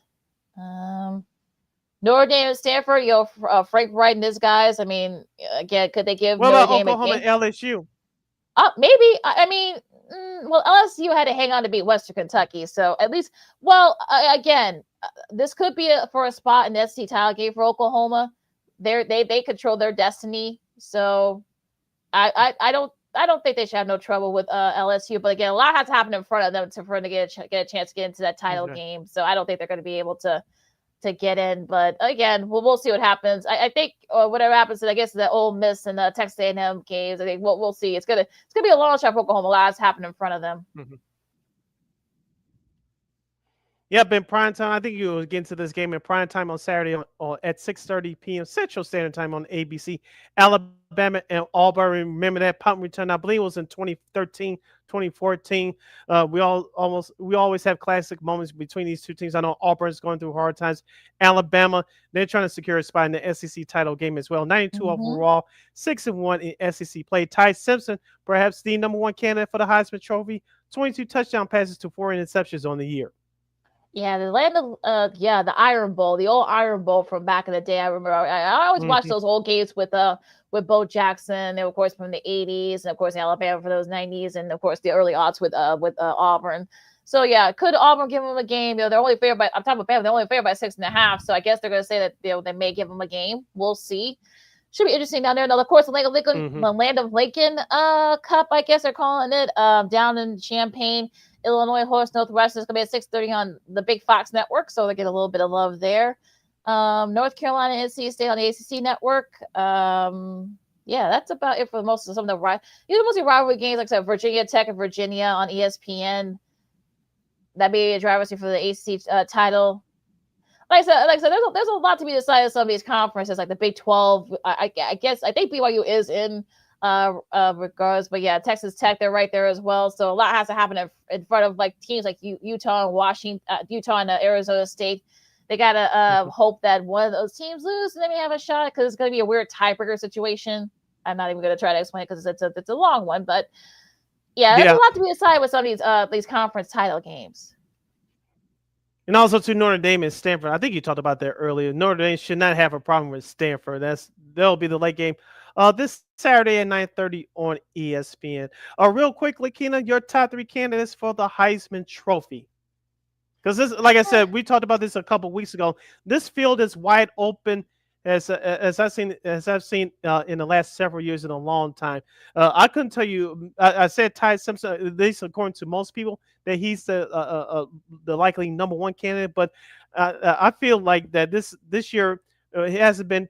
Maybe it's just me because you're the college football expert. I'm not. But from an outsider's perspective, looking in, we haven't had the guy that people are chasing for terms of the Heisman Trophy. I feel like this field has been wide open as it's ever been in a long time. Yeah, I think I know Fernando Mendoza from the QB from Indiana. I know his stock has risen, especially after that great final drive against Penn State a couple of weeks ago. Maybe Jeremiah Love, maybe Julius Sayers, depending on how he does against Michigan. That defense coming up, I'm sure his role will have his guys ready for that. I know Diego Pavlov from Vanderbilt. I know that a lot of Vandy people are lobbying for him, but I don't think so. But again, maybe Marcel Reed is another one that's going to be kind of interesting to see what happens there. There's this defensive end from Texas Tech, Jacob Rodriguez. I know people down there in Lubbock have been lobbying for him to get in the ballot. He had a couple of touchdown catches to kind of like help him out, try to kind of do what Charles Woodson did like all those years ago back in '97. But he might get in, he might not. Look, we also have Ndamukong too. They don't look too highly on defensive guys, unfortunately. So he might get in, he might not. But yeah. But again, you'll have to wait and see. All right, you're listening to Second City Sports on Sports Zone Chicago. See LaKeena here with you, winding up today's show. Before we close it out with a special salute for Old School TV Monday, let's hit this baseball note real quick. We had a trade yesterday. I know we're less than 2.5 weeks from the GM meetings out there on the West Coast.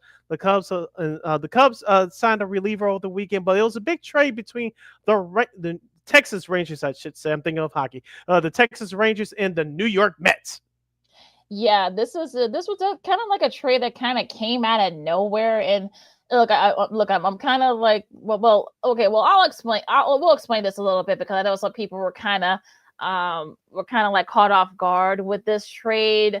But it's definitely a blockbuster. Kind of like I said, that kind of came down on a Sunday.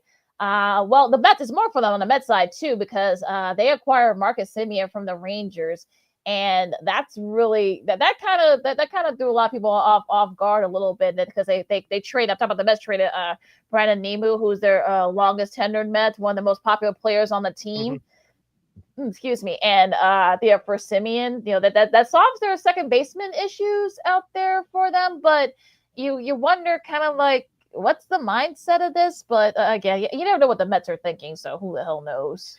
Yeah, I know people want them to shake out their roster, in which they are doing right now. Are they going to do a complete rebuild? No, but you had to shake things up a little bit. I know Edwin Diaz, their closer, and Pete Alonso, their first baseman / DH, are both free agents. So hopefully one of those guys or both those guys are back. I still say Pete Alonso belongs in a White Sox uniform, but I know that's not going to happen before you yell at me. But Mark Vientos and their third baseman and Jeff McNeil, who's been there for a long time, will one or both of those guys be on the team next year since you have Marcus Semien now? Because this is say not, but we'll see what happens with that. But I think the Mets did get better defensively.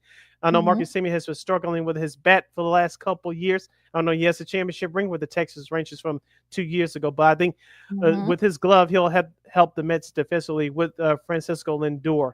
So we'll see what happens with that starting next year. But Texas, they trying to shake things up too. Odroldis Garcia, his contract was not tendered, so he's technically his free agent. Do either the White Sox or the Cubs come knocking at his door for his services? Maybe. I mean, I think that would be intriguing. That would be an intriguing signing if they do get him. So I think they definitely need to be the people that infield. So I don't know. It's gonna be interesting what happens, but but go back to that trade. I mean, that's definitely shaking up that Mets roster, and that definitely that we'll see. I know Mets fans are not very happy that Nemo's gone, but I guess you're getting a great player in Semien back, so we'll see how this works out for both teams. Yeah. And Maton, the reliever, has signed a deal with your Chicago Cubs. I'm not going to sit here and say that he solves all your bullpen problems, but it's going to be a reshuffling of their bullpen for Chicago because there's a bunch of free agents, like Brad Keller and Drew Pomeranz. We know those guys are not coming back, but I think this is a good signing for the Northside Ball Club. They still going to have to do more, but this is just the beginning. As I said before, I'll say it again. The Cubs need to sign a big time starting pitcher this offseason, and you still got to continue to add to their bullpen. Yeah, Meton, I think like leads has lead the league in bullpen innings. So that's what you need if you're the Cubs. You know, to eat up innings. You need a guy that can be as in Meton can do that. So this is a good piece for the Cubs. Again, they need to do more. They need to start open the checkbook, Tom Ricketts. Open up the checkbook. I know you're going to be saying, "Oh, we have losses." No, you cannot do that. So you better open that checkbook to get a big time free agent or make a big trade coming up. Because especially if there's after next season, there's going to be a lot of let's just say labor unrest. You better open up the plate the checkbook here, kids. Yeah, agreed. And of course, quickly in hockey last night, the Blackhawks took it on the chin, literally losing to the Colorado Avalanche 1-0 at the United Center. As I said, LaKeena, this Blackhawks team is very fun to watch. Shout out Connor Bedard. I don't know if you saw this on social media from yesterday, but there was one annoying fan that was trying to get his autograph, and Connor Bedard kind of just blew him off. I know there's strong opinions on both sides of this, but shout out to Connor Bedard. He may be 19 years old, but he's not stupid. If you're an annoying fan trying to sign something to sell it and normally put it out there on social media, you deserve what you get.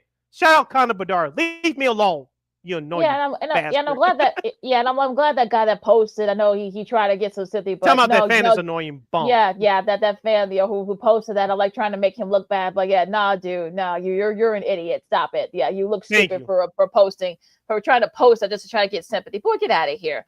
They do the Blackhawks. They don't play again until Wednesday. They host the Wild. So hopefully they can bounce back after a couple of tough losses against Seattle, Buffalo, and Colorado. So it should be hopefully they can bounce back. But I think Colorado they play some tough teams. Colorado's one of the best teams in the Western Conference. So that was kind of a bummer that they weren't able to eke out at least a point. But again, you can't take what you can. They've been improving, so that's all you can ask for there. Now, as far as college hoops are concerned, a real quick note here. You got this tournament, for TNT tournament, I guess, out there in MGM Grand Garden out in Las Vegas. Our buddy's producer will have to call us some of these games. I think he has games tomorrow, I believe. I don't have the schedule in front of me, but they got some of your top teams. I know Tennessee and Rutgers are playing right now as we speak. And St. John's at Iowa State. That's going to be played later on True TV. Out there in the Michelob Ultra Arena, a different part of this. It's basically games all over Vegas, so should be a fun one out there. Also, you got tournaments out in Maui. That's been a tradition down there. Also down there in Florida as well. Also the U.S. Virgin Islands. So a lot of great tournament, holiday tournament matches. I know Northwestern won a couple games. I think down in the Bahamas, including a buzzer beater against South Carolina. So, dude looked good yesterday. Of course, Cam Boozer. 26 points, I should say, against Howard. But at least so far, I think that might be a nice showing. I like this time of year for college hoops. Guys get to travel and go to these cool places and hopefully stay out of trouble. Yep, indeed. You're listening to Second City Sports Zone Chicago City. LaKeena here with you on the hashtag Bears Victory Monday. Congrats to the Chicago Bears, going 8-3 on the year with a 31-28 win over the Pittsburgh Steelers at the Lakefront yesterday. Now, as we do every Monday around this time on this show, we usually wrap it up with Old School TV Monday, but we'll take a slight turn this week. We'll salute and say happy 76th birthday to a radio icon and legend, Mr. Tom Joyner. Yes, the fly jock, the hardest working man on radio. He turned 76 years old over the weekend. LaKeena, I was scrolling through social media, and I forgot that it was his birthday. I know he's been retired over the last 5-6 years. Of course, he started out in radio in Tuscaloosa, Alabama, in his hometown. Of course, he went to Dallas and did morning radio for a few years. Of course, he came to Chicago, worked shortly at WVON. Then he went to WBMX, the original WBMX, which is now V103. And of course, when he got offered the morning spot in Dallas and got offered a job at WGCI in 1985, he became the first DJ, I believe, in the country to do 2 shows every day, in every 5 days a week, because there was non-exclusive contracts back in those days.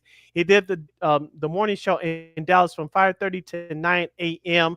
And of course, he hopped on a 9:45 flight to come to Chicago to do his afternoon show, which aired to 2 to 6 from 85 through end of 93 on WGCI Power 107.5 back in those days here in Chicago. He did that for about 8 years. ABC Radio offered him a contract in 1994. He took it and did the Tom Joyner morning show in national syndication from 94 until 2019 for over 25 years. LaKeena, he's been an icon in radio for so many years. Yours truly, I know with you, we were forced at the time, being 80s babies, we were forced to listen to what our parents had in the car back in those days. I'm sure you relate to this more than I can. We can go on for hours and hours, but it's just to give a summary. Remember, he did the All My Children update at 3:30. I'm not gonna lie to you. My late mother used to look forward to those because he gave on what happened with the comedian named Tyrone. He gave the updates of what happened with the episodes airing that day, and he also did when he went to do his national show, Real Fathers, Real Men. He still does this to this day. He used his radio show as an outlet to do this, raising money for HBCUs, historically Black colleges and universities. He was a social activist, creating change for the Black community. He also did some fun stuff as well, giving career and opportunities to a lot of entertainers that you now hear of, with J. Anthony Brown, Myra J., Miss Dupree. Of course, locally here in Chicago, he's still doing radio for the FM Omni channel now, and his name is Ramonski Love. Support. So, he's made a lot of careers for a whole lot of people.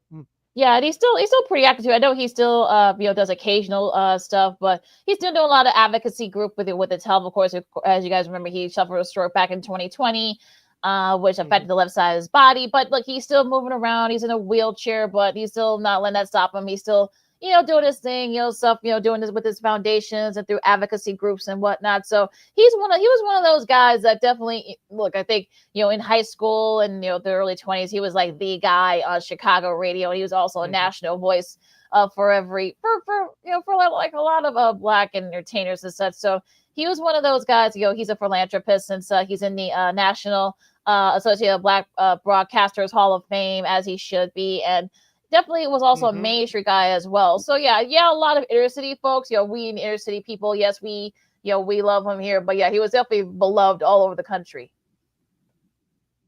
Yeah, and just real quick, I know we got to get out of here, but remember when radio stations used to do commercials back in the day? Remember the Turntable Brothers and him with the late great Dub Banks, and one of those commercials featured Marv Dyson, and they tied him up in a chair.